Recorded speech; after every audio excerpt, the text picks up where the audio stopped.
every bit of a great man's game, tracking it through. And Jerry Colombia behind them, a close fifth lead. Loose horses in danger of getting in the way. Look at Jungle Boogie in sixth place. Rachel Blackmore as well, a barely considered horse. Coral Crown is next, but he's several lengths behind.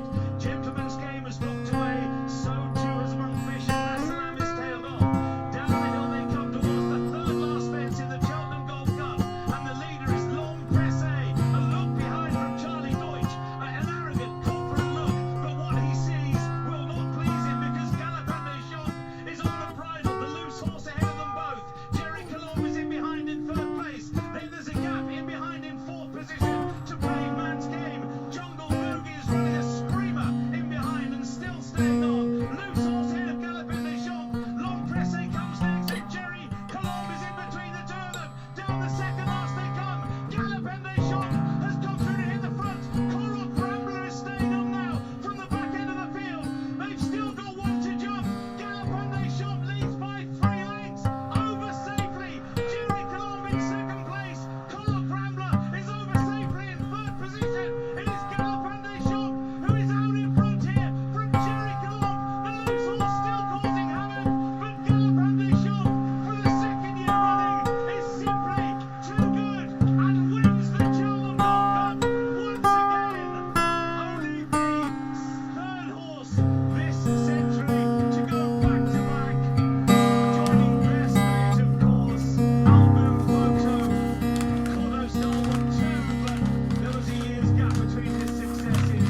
Jerry Colombe and Coral Crambler, they finish in second and third places. Check this year around, Galopin Des Champs has won by about 4 lengths from Jerry Colombe on the run. Coral Crambler confirmed as third. He was the odds-on favourite, 10-11. It wasn't as straightforward as maybe it looked. Sŵn a flafar cyson sy'n amlongylch ni bywyd cyfoes heb garedigrwydd.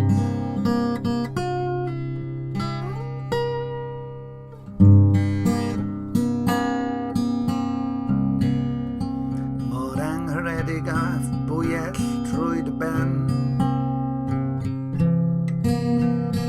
ond arhoswch rhaid bod safle ger afon Dŵr. Afon loyw lan sy'n cynnig llonydd rhag y gorthrwm llwm. Rhag y gorthrwm llwm.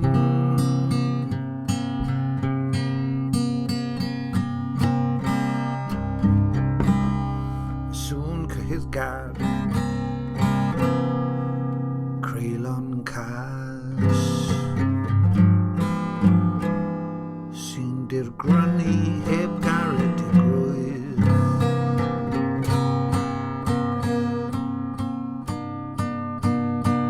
Mor anghynnes a ffrwydrad at y nen, ond gweddiwch y daw cyfle i blygu a throi nôl rhag y celwydd cyfrwys ac at fywyd iahau e bywiol.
down, I grieve.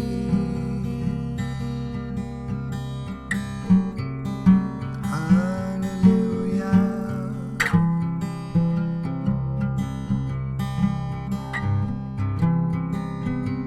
When we bow down to it,